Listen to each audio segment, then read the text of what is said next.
વિદ્યાર્થીઓ આજે આપણે ધોરણ 11 માં 3 ઇમ્પોર્ટન્ટ દાખલાઓ જોવાના છે. તેમાંનો પહેલો ઇમ્પોર્ટન્ટ દાખલો છે ઉદાહરણનો ત્રીજો. ઇમ્પોર્ટન્ટ છે 3 માર્કમાં પૂછી શકાય એ પ્રકારનો છે. સમજીએ રકમને. एक मोटर बोट उत्तर दिशा में 25 किलोमीटर पर कलाकना वेगथी गति करे छे. आ मोटर बोट नो वेग એટલે v ના સફિક્સ માં v લખું છું જે છે 25 કિલોમીટર પર અવર. અને આ વિસ્તારમાં પાણીના પ્રવાહનો વેગ પાણીના પ્રવાહનો વેગ એટલે હું v ના સફિક્સ માં w મોટર લખું છું જે રકમ માં આપેલો છે 10 કિલોમીટર પર અવર.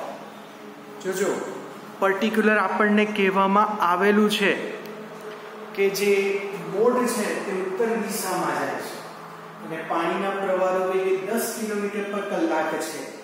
આ પાણીના પ્રવાહની દિશા દક્ષિણથી પૂર્વ તરફ 60 ડિગ્રીના ખૂણે છે. तो मोटर बोट नो परिणामी वेग शोधવાનો છે.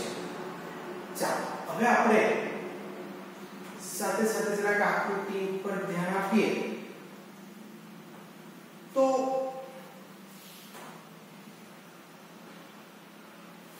આ જે ઉપર છે એ ઉત્તર દિશા,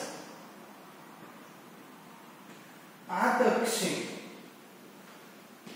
આ પૂર્વ અને આ પશ્ચિમ. હવે દિશામાં શરૂઆતમાં ફરીથી રકમ સમજીએ કે એક મોટર બોટ જે બોટ છે એ ઉત્તર દિશામાં 25 કિલોમીટર પર કલાકના વેગથી ગતિ કરે છે. એટલે બોટ કઈ દિશામાં જાય છે? ઉત્તર દિશામાં. એટલે આપણે ઉત્તર દિશામાં v ઓફ b લખીએ. હવે પાણીનો પ્રવાહનો વેગ 10 કિલોમીટર પર કલાક છે પણ એની પણ દિશા કીધી છે કે એ પાણીના પ્રવાહની દિશા દક્ષિણથી પૂર્વ તરફ, એટલે દક્ષિણથી પૂર્વ તરફ જતા 60 ડિગ્રી ના ખૂણે છે. તો મોટર બોટનો પરિણામી વેગ કેટલો હશે? ચાલો હવે આનો પરિણામી વેગ શોધવો હોય તો આપણે જાણીએ છીએ કે સદિશની રીતે એનો સરવાળો કરવો પડે. તો આ જે મળે છે એ પરિણામી વેગ છે. આ જે ખૂણો છે એ ધારો કે phi છે અને આ જે બનતો જે ખૂણો છે એ ધારો કે બે સદિશ વચ્ચેનો ખૂણો જેને આપણે થીટા કહીએ છીએ. યાદ છે ને ઉદાહરણનો એ સદિશ અને b સદિશ વચ્ચેનો ખૂણો થીટા હતા. પરિણામી સદિશ એક સદિશ સાથે ખૂણો બનાવે તો આલ્ફા, પરિણામી સદિશ બીજા ખૂણા સાથે ખૂણો બનાવે તો એને બીટા સિમ્બોલ આપેલો હતો. તો અહીંયા મુખ્ય એવા બે સદિશ કે બોટનો વેગ અને પાણીના પ્રવાહનો વેગ, તો એ બંને વચ્ચેનો ખૂણો એ કહેવાશે થીટા. એટલે આ એ સદિશ ને આ બી સદિશ તો એ બે વચ્ચેનો ખૂણો થીટા. આ થઈ ગયો પરિણામી સદિશ. તે પરિણામી સદિશને આપણે કીધું છે v. તો આ કિસ્સામાં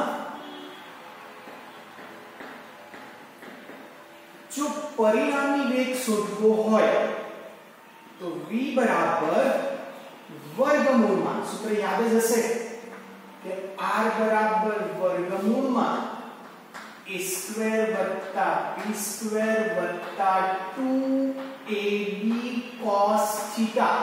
આપણે કંઈક આવું સૂત્ર લીધું હતું. તો અહીંયા શું લેશું? તો અહીંયા v ઓફ b નો વર્ગ વત્તા v ઓફ w નો વર્ગ વત્તા 2vb vw cos થીટા. સવાલ આવે થીટા કેટલો? ચાલો હવે આ જો ભાગ, આટલો ભાગ જે થીટા છે એ ખૂણો શોધવો હોય તો શું કરવું પડે? તો ઉત્તરથી દક્ષિણ, એટલે હું દક્ષિણથી ઉત્તર તરફ જાઉં તો આખો જે ખૂણો 180 કહેવાય. અને 180 માંથી જો 60 જેટલો ભાગ બાદ કરી લેવો તો મને 120 ડિગ્રી મળશે. તો આ 120 ડિગ્રી એટલે આ થીટા બરાબર 120 ડિગ્રી છે. બરાબર કીધું ને? ઉત્તરથી દક્ષિણ આખો ખૂણો 180 નો તેમાંથી 60 જેટલો ભાગ આપણને રકમમાં આપેલો કાઢી નાખો તો આ જે ખૂણો 180 ઓછા 60 એટલે 120 થઈ જશે. તો આ v of b નો વર્ગ, v of b એટલે 25 નો વર્ગ વત્તા v of w 10 નો વર્ગ વત્તા 2 25 ગુણ્યા 10 અને અહીંયા છે cos થીટા ની જગ્યાએ 120. હવે cos 120 ની વેલ્યુ કેટલી? ચાલો તો આપણે આ એક સર્કલ લઉં છું. ખાસ ધ્યાન રાખજો, તમે 10મા ધોરણમાં ઓલેસ્ટિસિટી ના નિયમ ભણી જ આવેલા છો. આ 0 ડિગ્રી, આ 90, અહીંયા 180, 270 અને પાછું અહીંયા આવે એટલે 360. ખૂણો કેટલો છે? 120.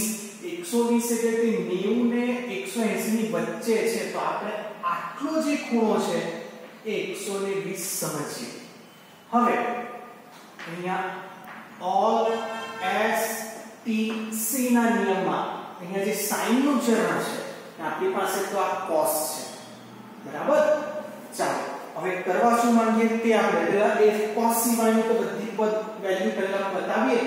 તો અહીંયા 25 નો વર્ગ, તો 25 ગુણ્યા 25 એટલે આપણને આંકડો મળશે વર્ગમૂળમાં 625. 100 નો વર્ગ, આ 10 નો વર્ગ એટલે 100. ચાલો તો 25 ગુણ્યા 10 ગુણ્યા 2 તો આમ આવશે 500. હવે આ cos નું શું કરવાનું? cos 120 ની આપણને વેલ્યુ તો નહીં મળે કારણ કે જે ભાગ છે, જે ટેબલ છે તેમાં તો 0 થી 90 ડિગ્રી જ આવે. તો 120 માટે શું કરવાનું? 120 માટે 180 ઓછા 120 ડિગ્રી લખવું પડે. એટલે 180 ડિગ્રી માંથી 120 બાદ કરવાનું. તો 180 ઓછા 120 કરીએ તો જવાબ આવશે 60 ડિગ્રી. ચાલો એટલે હું અહીંયા 500 આ ખાસ આપણો કૌંસ છે cos 60 ડિગ્રી. બરાબર? મતલબ કે cos 120 ની જગ્યાએ તમે cos 60 લખી શકો, લખાય, પણ આગળ તમારે માઈનસ લખવું પડશે. કેમ? તો 120 ડિગ્રી એ બીજા ચરણમાં છે ને બીજું ચરણ એ sin નું ચરણ છે. cos નો એરિયા નથી, એ sin નો એરિયા છે. એટલે જો તમારું અહીંયા sin હતે તો અહીંયા પ્લસ sin 60 લખી શકો. પણ આ તો cos છે ને આ જે એરિયા છે તે sin નો છે. મતલબ તમારે cos ને 180 માંથી બાદ કરે તો આગળ માઈનસ આવશે જ. ચાલો હવે બાકી રહ્યું આ બંને એમનો સરવાળો લખીએ. તો 625 વત્તા 100 એટલે કે 725. ચાલો વર્ગમૂળમાં 725.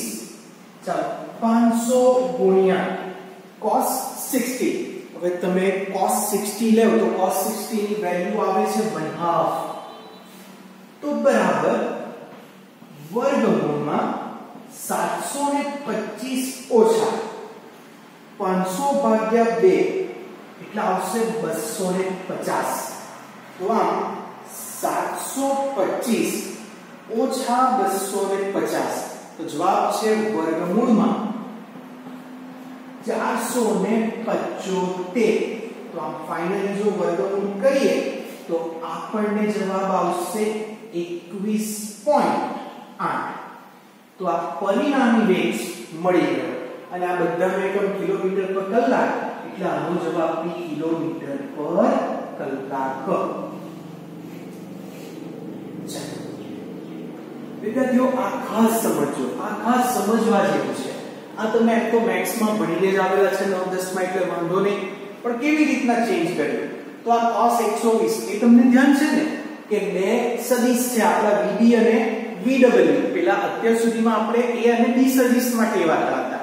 હવે વેગ આવ્યા એટલે આ VB અને VW જો તમને નહીં ફાવે તો અહીંયા V1 ને V2 લખી દો તો આ બંનેનો આ પરિણામી વેગ છે V તો બે સદિશ વચ્ચેનો ખૂણો થીટા કહેવાય એ શોધવો છે તો આપણને રકમમાં હિન્ટ આપી છે કે આ જે પાણીનો જે પ્રવાહ છે એની દિશા દક્ષિણથી પૂર્વ તરફના 60 ડિગ્રીના કોણે એટલે દક્ષિણથી પૂર્વ તરફ 60 ડિગ્રી જેટલા કોણે આ છે તો આ ખૂણો કેટલો તો આખો ઉત્તરથી દક્ષિણનો પટ એટલે આખો ખૂણો 180 ગણાય તેમાંથી 60 બાદ કરી દો તો 120 મળી જાય તો આ છે આપણા cos 120 પણ cos 120 ની વેલ્યુ કેટલી આપણે તો 0 થી 90 ડિગ્રીના ટેબલમાં ટેવાયેલા છે તો એ લાવવા માટે તમારે ફરીથી 180 માંથી બાદ કરી દો પણ 180 માંથી બાદ કરો તો cos 60 નો લખાય બરાબર આ તો આપણી એડજસ્ટમેન્ટ માટે આવું કહ્યું છે પણ ખરેખર આગળ માઈનસ આવે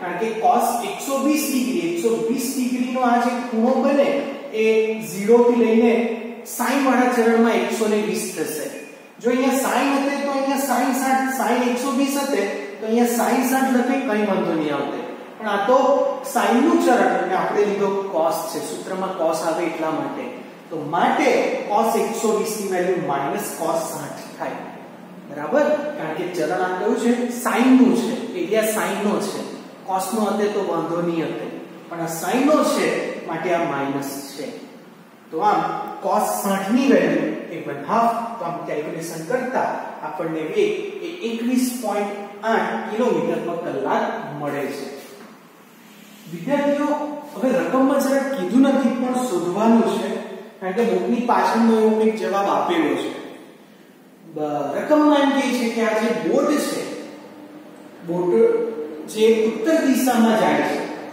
ત્યાંથી આ જે પરિણામી વેગ છે એનો ખૂણો કેટલો છે મતલબ કે બોટ જે દિશામાં જાય એટલે કે ઉત્તર દિશામાં જાય તો ઉત્તર દિશાથી પૂર્વ દિશા તરફ આ પરિણામી વેગ કેટલો ખૂણો બનાવે એ મતલબ કે phi શોધવાનું છે તો એના માટે હવે આપણે પેલું તમને સૂત્ર યાદ હશે r ના છેદમાં sin θ બરાબર a ના છેદમાં sin β બરાબર b ના છેદમાં sin α ઉદાહરણનો બીજો જે દાખલો આપણે એનો બહુ મોટો હતો તે એ ને આધારે આપણો v એટલે પેલા દાખલામાં r હતો તેની જગ્યાએ v લેશે તો v ના છેદમાં sin θ બરાબર આપણે તો phi શોધવાનું હોય તો સામેનો આપણે સદિશ લેવાનો એટલે vw ના છેદમાં sin phi અને vb લેવો હોય તો vb ના છેદમાં sin 60 આવશે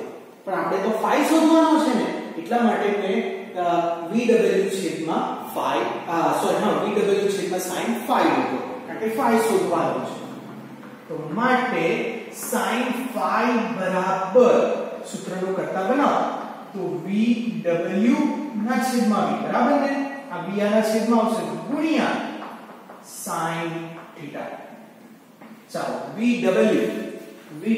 નો જવાબ છે 10 v જે પરિણામી વેગ આવ્યો તે 21.8 અને sin θ કેટલા છે અહીંયા બનતા θ 120 છે તો હવે તમે જો કે sin 120 sin નું પોતાનું ચરણ છે તો તમે sin 120 ની જગ્યાએ sin 60 લખી શકશો વાંધો નહીં આવશે તો આ 10 ભાગ્યા 21.8 જવાબ આવશે 0.4587 ગુણ્યા sin 60 તો 0.4587 ગુણ્યા ધ્યાન છે ને sin 60 કેમ લખ્યું sin θ 120 તો તમે 180 માંથી 120 બાદ કરો તો 60 આવે પણ આ sin નું ચરણ છે એટલે sin 120 ની વેલ્યુ લેવો કે sin 60 ની વેલ્યુ લેવો જવાબ એક જ આવશે ને અહીંયા બી પ્લસ ને માઈનસ થી ચિંતા જ નથી કારણ કે sin જ છે એટલા માટે ચાલો તમને હવે ધ્યાન હશે sin 60 ની વેલ્યુ એ જે વેલ્યુ છે એ √3/2 છે √3/2 છે તો માટે આમ 3 નું વર્ગમૂળ 1.73 ગુણ્યા 0.4587 ભાગ્યા 10 તો આમ જે જવાબ આવશે એ 0.3972 આ થઈ ગયું sin phi તો માટે phi બરાબર પેલી બાજુ જશે sin ઇન્વર્સ 0.3972 વિદ્યાર્થીઓ હવે તો તમને આવડે છે કે આનો જે છે એ આપણે કેવી રીતના શોધી શકીએ કે આ ડિગ્રી તો તમને ખબર છે કે આપણે હવે sin આવ્યું ને અત્યાર સુધીમાં ટેન્જન્ટમાં જતા હવે અહીંયા sin ઇન્વર્સ આવ્યું એટલે આપણે નેચરલ sin માં 0.3972 ની વેલ્યુ શોધવાની 0.39 આ 3972 તો 0.3971 છે બેઠો જવાબ એ આપણને અહીંયા મળશે જોવો તો એનો જે જવાબ છે 0.3971 તેનો 23 ડિગ્રી ને ઉપર જઈએ તો 24 મિનિટ તો આ 23 ડિગ્રી અને 24 મિનિટ તો આમ કહી શકાય કે આ મોટર બોટ જે ઉત્તર દિશામાં જાય ત્યાંથી ઉત્તરથી પૂર્વ તરફ phi કેટલા 23 ડિગ્રી ને 24 મિનિટે આપણને આ પરિણામી વેગની દિશા મળશે તો આ રીતે આપણે આ દાખલો કરી શકીએ છીએ વિદ્યાર્થીઓ આ જે દાખલો છે તે એકદમ કાળજીથી જોજો ને ખાસ કરીને cos વાળો cos 120 ને આપણે કેવી રીતના cos 60 માં ફેરવ્યું અને ખાસ sin 120 ને કેવી રીતના sin 60 માં ફેરવ્યું અને એ બધા માટે તમારી પાસે આ ઓલેસ્ટીસી નો જે નિયમ છે એ નિયમ યાદ તમને હોવો જોઈએ બરાબર